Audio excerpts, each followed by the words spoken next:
বন্ধুরা, বাংলাদেশ ভারত উত্তেজনা দিনকে দিন বেড়ে চলেছে।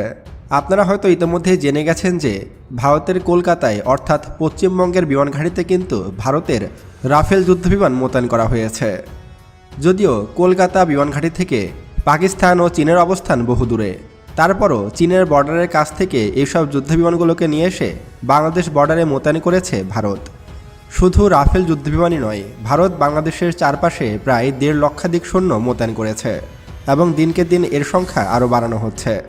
সেই সাথে রাশিয়ার তৈরি S-400 মিসাইল সিস্টেমও এই অঞ্চলে মোতায়েন করেছে ভারত। অর্থাৎ বাংলাদেশের বিরুদ্ধে যুদ্ধে যাওয়ার জন্য যা যা দরকার সব কিছুই বাংলাদেশ সীমান্তে মোতায়েন করেছে ভারত। এবার যদি বাংলাদেশ প্রসঙ্গে আসি, তাহলে বাংলাদেশও কিন্তু বসে নেই। বাংলাদেশও কিন্তু ভারত বাংলাদেশ সীমান্তে তুরস্কের বাইরাক্তার TB2 ড্রোন মোতায়েন করেছে। আর এই বাইরাক্তার TB2 ড্রোন এতটাই শক্তিশালী যে এগুলোকে মোকাবেলা করার মতো কোনো ক্ষমতা ভারতের নেই। এমনকি ভারতের হাতে যে রাশিয়ার তৈরি S-400 এয়ার ডিফেন্স সিস্টেম রয়েছে, সেগুলো দিয়েও খুব সহজে শনাক্ত করা যায় না এই সকল ড্রোনগুলোকে। যদিও বাংলাদেশের এই বাইরাক্তার TB2গুলো লোডেড অবস্থায় নেই, এগুলো বর্তমানে সার্ভিলেন্সের কাজ করছে, অর্থাৎ নজরদারির কাজ করছে। যদি কখনো বাংলাদেশ সেনাবাহিনী মনে করে যে ভারত আমাদের দেশে আক্রমণ করতে পারে বা ভারত কোনো উস্কানিমূলক কাজ করে, তাহলে তার কড়া জবাব দেওয়ার জন্য সবসময় বাংলাদেশ প্রতিরক্ষা বাহিনী প্রস্তুত আছে। বাংলাদেশেও কিন্তু শীতকালীন সামরিক মহড়া শুরু হয়ে গেছে অনেক স্থানে। অর্থাৎ এমন একটা অবস্থা তৈরি হয়েছে যে ভারত ও বাংলাদেশ যুদ্ধ অনিবার্য হয়ে দাঁড়িয়েছে। যদিও বাংলাদেশের সাথে যুদ্ধ করার মতো কোনো রকম সাহস বা দক্ষতা কোনো কিছুই ভারতের নেই। এমনকি বাংলাদেশ ভারত যুদ্ধ শুরু হলে ভারত কিন্তু তাদের সমস্ত সৈন্য, যুদ্ধ ট্যাঙ্ক, যুদ্ধবিমান, এমনকি আর্টিলারি শেল কোনো কিছুই পুরোপুরি বাংলাদেশের বিপক্ষে কাজে লাগাতে পারবে না।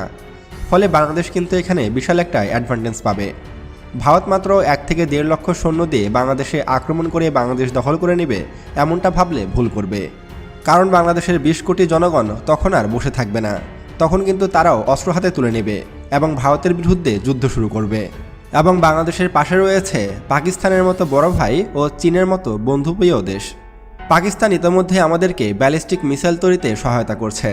বাংলাদেশের গাজীপুরে মিসাইল ফ্যাক্টরি তৈরি করতে যাচ্ছে বাংলাদেশ সেনাবাহিনী, আর সেখানে সাহায্য করবে পাকিস্তান। পাকিস্তান থেকে ইতিমধ্যেই কিছু সংখ্যক বিজ্ঞানী বাংলাদেশে আসবে এবং তারা বাংলাদেশে মিসাইল তৈরির কারখানা স্থাপন করবে। তবে এখন প্রশ্ন হলো যে বাংলাদেশ কী ধরনের এবং কোন রেঞ্জের মিসাইল তৈরি করবে। আমার যতটুকু ধারণা রয়েছে ততটুকু দিয়ে আমি বলতে পারি যে পাকিস্তান হয়তো বাংলাদেশকে শাহিন-1 অথবা শাহিন-2 এর প্রযুক্তি দিতে পারে, আর সেগুলোই বাংলাদেশে তৈরি হতে পারে। আর পাকিস্তানকে বলা হয় মুসলিম বিশ্বের মিসাইল ভান্ডার। পাকিস্তানের হাতেই মুসলিম বিশ্বের সবচেয়ে শক্তিশালী মিসাইলগুলো রয়েছে, যার মধ্যে রয়েছে শাহিন-1, শাহিন-2 এর মতো মিসাইল। আর এগুলোর প্রযুক্তি কিন্তু বাংলাদেশকে দিতে পারে পাকিস্তান। আর বাংলাদেশে যদি শাহিন-1 এর মতো ব্যালিস্টিক মিসাইল তৈরি হয়, তাহলে তার রেঞ্জ হবে কমপক্ষে 750 থেকে 1000 কিলোমিটার। আর যদি পাকিস্তান আমাদেরকে শাহিন-2 এর প্রযুক্তি দেয়, তাহলে তার রেঞ্জ হবে 1500 থেকে 2000 কিলোমিটার। আর আপনাদেরকে জানিয়ে রাখি যে এইসব মিসাইলের ভিতর যদি আমরা সাধারণ বিস্ফোরকের বদলে ইউরেনিয়াম ভরে দিই, তাহলে এগুলো কিন্তু পরমাণু বোমায় রূপান্তরিত হবে।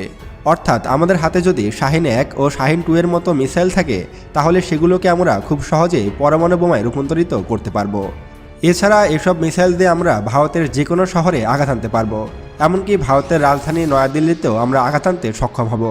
এমনকি আমাদের প্রতিবেশী শহর ভারতের কলকাতা, সেটাকেও উড়িয়ে দিতে সক্ষম হব আমরা। তাই যতটা দ্রুত সম্ভব এখনই বাংলাদেশে এই সমস্ত মিসাইলগুলো তৈরি করা উচিত। আর পাকিস্তান যেহেতু আমাদেরকে প্রযুক্তি দিচ্ছে, সেহেতু আমরা পাকিস্তানের সাথে সামরিক চুক্তিতে যেতে পারি। অর্থাৎ যদি কখনো ভারতের সাথে আমাদের যুদ্ধ শুরু হয়, তাহলে যেন পাকিস্তান আমাদেরকে নির্বিচ্ছিন্ন মিসাইলের সহযোগিতা দেয়, এমনকি প্রচুর পরিমাণে যেন বাংলাদেশকে অস্ত্র সাপ্লাই দিতে পারে। এরকম কোনো একটা ডিল করা উচিত আমাদের পাকিস্তানের সাথে। এছাড়া কিন্তু চাইলে আমরা পাকিস্তানের সাথে পরমাণু চুক্তিও করতে পারি। অর্থাৎ যদি কোনো কারণে ভারত আমাদের জন্য হুমকিস্বরূপ হয়ে ওঠে, অথবা বাংলাদেশের ভিতরে ভারত যদি বড় কোনো হামলা করে, তখন যেন পাকিস্তান তাদের দেশ থেকে ভারতে পরমাণু বোমা নিক্ষেপ করে, সেই চুক্তি আমাদেরকে করা উচিত। অথবা পাকিস্তানের কাছ থেকে আমাদেরকে 8 থেকে 10টি পরমাণু বোমা কিনতে হবে, যেন ভারত সবসময় বাংলাদেশের ভয় থাকে। বন্ধুরা, শুধু এইসব মিসাইলই নয়, বাংলাদেশের প্রধান উপদেষ্টা ডক্টর মোহাম্মদ ইউনূস কিন্তু ইতিমধ্যেই ভয়ঙ্কর সব অস্ত্র বিভিন্ন দেশের কাছ থেকে ক্রয় করছে, যেগুলো 2025 সালের মধ্যে ডেলিভারি পাবে বাংলাদেশ। তো বন্ধুরা, চলুন এক নজরে দেখে নিই কী কী অস্ত্র 2025 সালে বাংলাদেশ ডেলিভারি পেতে পারে।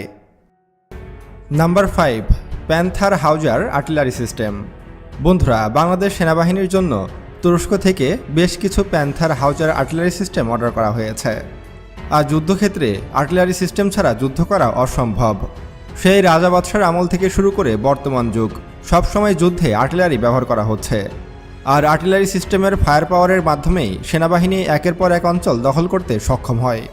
বলা হয়ে থাকে যুদ্ধক্ষেত্রে যাদের আর্টিলারি ফায়ার পাওয়ার যত বেশি তারা যুদ্ধক্ষেত্রে তত বেশি এগিয়ে থাকে, এবং এই আর্টিলারি সিস্টেমকে এজন্য যুদ্ধক্ষেত্রের বিধাতাও বলা হয়ে থাকে। তাই আর্টিলারি সিস্টেম বাংলাদেশ সেনাবাহিনীর জন্য ব্যাপক গুরুত্বপূর্ণ, বিশেষ করে ভারত ও মিয়ানমারের বিপক্ষে যুদ্ধ করার জন্য। আর তুরস্কের তৈরি প্যান্থার হাউজার আর্টিলারি সিস্টেম পৃথিবীর মধ্যে অন্যতম শক্তিশালী একটি আর্টিলারি সিস্টেম। আর বাংলাদেশ মোট 2 রেজিমেন্ট বা 44টি এই ধরনের প্যান্থার হাউজার আর্টিলারি সিস্টেম অর্ডার দিয়েছে তুরস্কের কাছ থেকে, আর যেগুলো 2025 সালের মধ্যে বাংলাদেশকে ডেলিভারি দেবে তুরস্ক। নাম্বার 4, সাবমেরিন কিলার অ্যাটাক হেলিকপ্টার বা এন্টি সাবমেরিন হেলিকপ্টার। বন্ধুরা, বাংলাদেশ নৌবাহিনীর জন্য এন্টি সাবমেরিন অ্যাটাক হেলিকপ্টার কেনা খুবই গুরুত্বপূর্ণ, কারণ আমাদের প্রতিবেশী দুই দেশ ভারত ও মিয়ানমার উভয়ই কিন্তু সাবমেরিন ব্যবহার করে। মিয়ানমারের হাতে 3টি সাবমেরিন এবং ভারতের হাতে প্রায় 20টির মতো সাবমেরিন রয়েছে, যেগুলো সবসময় বঙ্গোপসাগরে নজরদারি চালায়। আর সেগুলো ধ্বংসের জন্য প্রয়োজন হবে এন্টি সাবমেরিন হেলিকপ্টার। আর এন্টি সাবমেরিন হেলিকপ্টার তৈরির জন্য বিখ্যাত ইতালি। বাংলাদেশ সেই ইতালির কাছ থেকে 2টি এন্টি সাবমেরিন কিলার অ্যাটাক হেলিকপ্টার ক্রয় করেছে। হয়তো 2025 সালের মধ্যেই এই এন্টি সাবমেরিন অ্যাটাক হেলিকপ্টারগুলো বাংলাদেশকে দেবে ইতালি। প্রাথমিকভাবে 2টি এই ধরনের এন্টি সাবমেরিন অ্যাটাক হেলিকপ্টার ক্রয় করছে বাংলাদেশ, এবং পরবর্তী ধাপে আরও 2টি এন্টি সাবমেরিন অ্যাটাক হেলিকপ্টার কিনবে বাংলাদেশ নৌবাহিনী। তখন কিন্তু আমরা খুব সহজেই ভারত ও মিয়ানমারের সাবমেরিনকে অনায়াসেই ধ্বংস করতে পারব। নাম্বার 3, JF-17 থান্ডার ব্লক 3 যুদ্ধবিমান। বন্ধুরা, পাকিস্তান ও চীন যৌথভাবে এই যুদ্ধবিমানগুলো তৈরি করেছে। বাংলাদেশ মোট 40টি এ ধরনের যুদ্ধবিমান পাকিস্তানের কাছ থেকে ক্রয় করবে, এমনটাই শোনা যাচ্ছে। আর এটাই সত্যি।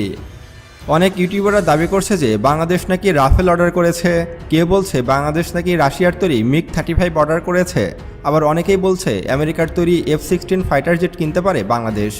আসলে এর কোনোটাই কিনবে না বাংলাদেশ। তার প্রধান কারণ হচ্ছে বাজেট ঘাটতি।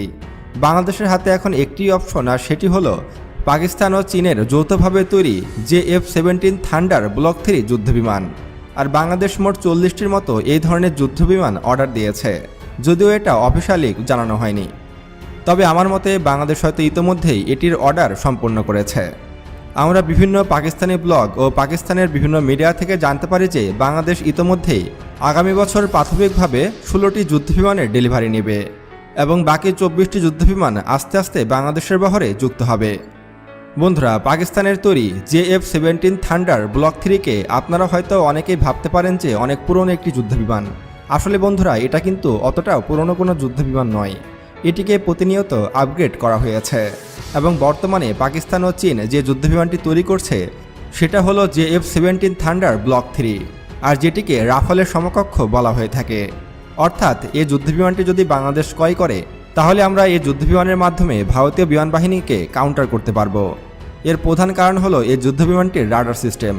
পাকিস্তান ও চীন প্রতিনিয়ত এই যুদ্ধবিমানটির গবেষণায় লেগে আছে, এবং প্রতিনিয়ত এই যুদ্ধবিমানটিকে আপগ্রেডেশন করা হচ্ছে, এবং এই যুদ্ধবিমানটিকে বিশেষ করে রাফেল যুদ্ধবিমানকে ধ্বংস করার জন্যই ডিজাইন করা হয়েছে। আর বাংলাদেশ বিমান বাহিনী যদি এরকম 40টি যুদ্ধবিমান অপারেট করে, তাহলে ভারতীয় বিমান বাহিনীকে আমরা গুনতিতেই ধরব না। এবং এই যুদ্ধবিমানগুলো অস্ত্র হিসাবে 3 টন বিস্ফোরক বহন করতে পারে, যা একটি ছোটোখাটো শহরকে উড়িয়ে দেওয়ার জন্য যথেষ্ট। এখন দেখার বিষয় যে এই যুদ্ধবিমানগুলোকে কবে নাগাদ পাকিস্তান আমাদেরকে ডেলিভারি দেয়।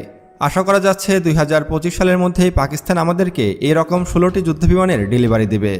আর সবচেয়ে মজার বিষয় হলো এই যুদ্ধবিমানগুলো বেশ সাশ্রয়ী, এবং এগুলোর অপারেট খরচও অনেক কম, এবং এগুলোর দামও তুলনামূলকভাবে অন্যান্য যুদ্ধবিমানের চেয়ে অনেক কম। আর এ কারণে বাংলাদেশ মূলত পাকিস্তান ও চীনের যৌথভাবে তৈরি এই JF-17 থান্ডার ব্লক 3কেই পছন্দ করেছে এবং অর্ডার দিয়েছে। নাম্বার 2, তুরস্কের তৈরি T-19 মডেলের অ্যাটাক হেলিকপ্টার বা টাইগার অ্যাটাক হেলিকপ্টার। বন্ধুরা, বর্তমানে বাংলাদেশের যে অবস্থা সেই হিসাবে অ্যাটাক হেলিকপ্টার ক্রয় করা একদম ফরজ হয়ে গেছে। বিশেষ করে বাংলাদেশের চট্টগ্রামে থাকা কুকি-চিন ন্যাশনাল ফ্রন্টকে দমন করার জন্য অ্যাটাক হেলিকপ্টার বিশেষ প্রয়োজন বাংলাদেশ সেনাবাহিনীর। যদিও বর্তমানে বাংলাদেশ সেনাবাহিনীর হাতে বেশ কিছু আক্রমণযোগ্য হেলিকপ্টার রয়েছে, তারপরও কিন্তু সেগুলো যথেষ্ট নয়। এখন প্রয়োজন সামরিক অ্যাটাক হেলিকপ্টার। আর তারই ধারাবাহিকতায় 2019 সালে তুরস্কের কাছে 8টি T-19 মডেলের অ্যাটাক হেলিকপ্টার অর্ডার দিয়েছিল বাংলাদেশ, আর যেগুলোর ডেলিভারি খুব দ্রুতই পেতে চলেছে। তুরস্কের তৈরি T-19 মডেলের অ্যাটাক হেলিকপ্টারগুলো বিশ্ববিখ্যাত একটি অ্যাটাক হেলিকপ্টার, এবং এই অ্যাটাক হেলিকপ্টারগুলো আজ পর্যন্ত বেশ কয়েকটি যুদ্ধে অংশগ্রহণ করেছে এবং বেশ সফলতাও দেখিয়েছে। বিশেষ করে আর্মেনিয়া আজারবাইজান যুদ্ধ, সিরিয়া যুদ্ধ, এমনকি আফগানিস্তান যুদ্ধেও এই অ্যাটাক হেলিকপ্টারগুলোকে ব্যবহার করতে দেখা গিয়েছে। আর যুদ্ধক্ষেত্রে একটি অ্যাটাক হেলিকপ্টার কতটা ভয়ঙ্কর হয়ে উঠতে পারে তা আপনার আমার কল্পনারও বাইরে। ধারণা করা হয়ে থাকে যে একটি অ্যাটাক হেলিকপ্টার 10টি যুদ্ধ ট্যাঙ্কের সমান। বাংলাদেশ তুরস্কের কাছ থেকে যে অ্যাটাক হেলিকপ্টারগুলো অর্ডার দিয়েছে সেগুলোর মডেল নাম্বার হলো T-19 মডেলের অ্যাটাক হেলিকপ্টার, যেগুলোকে সংক্ষেপে টাইগার অ্যাটাক হেলিকপ্টারও বলা হয়ে থাকে। এবং তুরস্ক 2014 সাল থেকে এই ধরনের অ্যাটাক হেলিকপ্টার তৈরি করছে, এবং এর এক একটির মূল্য মাত্র $50 মিলিয়ন, যেখানে এর সমকক্ষ আমেরিকার তৈরি অ্যাপাচি অ্যাটাক হেলিকপ্টারের মূল্য $150 থেকে $200 মিলিয়ন পর্যন্ত হয়ে থাকে। সেখানে মাত্র $50 মিলিয়ন দিয়ে আমরা তুরস্কের তৈরি অ্যাটাক হেলিকপ্টার ক্রয় করতে পারছি। এটা আমাদের জন্য সৌভাগ্যজনক। যদিও আমেরিকার তৈরি অ্যাপাচি অ্যাটাক হেলিকপ্টারের চেয়ে তুরস্কের তৈরি এই T-19 মডেলের অ্যাটাক হেলিকপ্টারগুলো বেশ উন্নত এবং সাশ্রয়ী, আর এই কারণেই বাংলাদেশের প্রথম পছন্দের তালিকায় তুরস্কের এই অস্ত্রটি রয়েছে। এবং 2025 সালের মধ্যে প্রায় 8 ইউনিট এই রকম অ্যাটাক হেলিকপ্টার পাবে বাংলাদেশ বিমান বাহিনী। শুধু বাংলাদেশ বিমান বাহিনীই নয়, বাংলাদেশ সেনাবাহিনীও এ ধরনের অ্যাটাক হেলিকপ্টার অপারেট করবে। বিশেষ করে পার্বত্য অঞ্চলে এসব অ্যাটাক হেলিকপ্টার ব্যাপক গুরুত্বপূর্ণ। Number 1, helicopter carrier. বন্ধুরা, বাংলাদেশ 2016 সালেই চিন্তাভাবনা করেছিল যে নৌবাহিনীতে একটি হেলিকপ্টার ক্যারিয়ার যুক্ত করবে। আর এই হেলিকপ্টার ক্যারিয়ারটি হবে যেমন MVP সম্পন্ন তেমন অ্যাটাক হেলিকপ্টার বহনে সক্ষম, এবং ছোটোখাটো ড্রোন ও সামরিক হেলিকপ্টারও এখানে অবতরণ করা যাবে। এমনই একটি সামরিক হেলিকপ্টার ক্যারিয়ার করার চিন্তাভাবনা করেছিল বাংলাদেশ নৌবাহিনী। তারই ধারাবাহিকতায় 2025 সালের মধ্যেই বাংলাদেশ নৌবাহিনীতে যুক্ত হতে চলেছে হেলিকপ্টার ক্যারিয়ার। যেটা শুনে অনেকেই ভাবতে পারেন যে আমি হয়তো আকাশ কুসুম ভাবছি। আসলে তা নয় বন্ধুরা, একটা হেলিকপ্টার ক্যারিয়ার এয়ারক্রাফট ক্যারিয়ারের চেয়ে অনেক বেশি ছোট হয়ে থাকে। আর একটি MVP হেলিকপ্টার ক্যারিয়ারের ভিতরে বেশ কিছু যুদ্ধযান, ট্যাঙ্ক এবং APC বহন করা যায়, সেই সঙ্গে বিপুল পরিমাণ সৈন্য বহন করা যায়। বিশেষ করে বাংলাদেশের সেন্ট মার্টিন দ্বীপ রক্ষায় এরকম একটি হেলিকপ্টার ক্যারিয়ার ব্যাপক গুরুত্বপূর্ণ। এটি একই সাথে যেমন অ্যাটাক হেলিকপ্টার বহন করতে পারবে, তেমনইভাবে এর ভিতরে করে কিন্তু বিপুল পরিমাণে অস্ত্রশস্ত্র বহন করা যাবে, যা যুদ্ধক্ষেত্রে ব্যাপক গুরুত্বপূর্ণ। বন্ধুরা, আমার লিস্টে থাকা এই 5টি অস্ত্র ছাড়াও বাংলাদেশ সেনাবাহিনী, নৌবাহিনী এবং বিমান বাহিনী আরও বেশ কিছু অস্ত্রের ডেলিভারি পাবে 2025 সালে। সেগুলো নিয়ে আমি আরও একটি ভিডিও তৈরি করব কিনা সে সম্পর্কে আপনার মতামত জানতে চাচ্ছি। আপনি যদি এই ভিডিওটির পার্ট 2 দেখতে চান তাহলে কমেন্ট বক্সে অবশ্যই পার্ট 2 লিখে আমাদেরকে জানাবেন। আর ভারত বাংলাদেশ যুদ্ধ শুরু হলে কি ঘটতে পারে সে সম্পর্কে জানতে আমাদের এই ভিডিওটিতে ক্লিক করুন।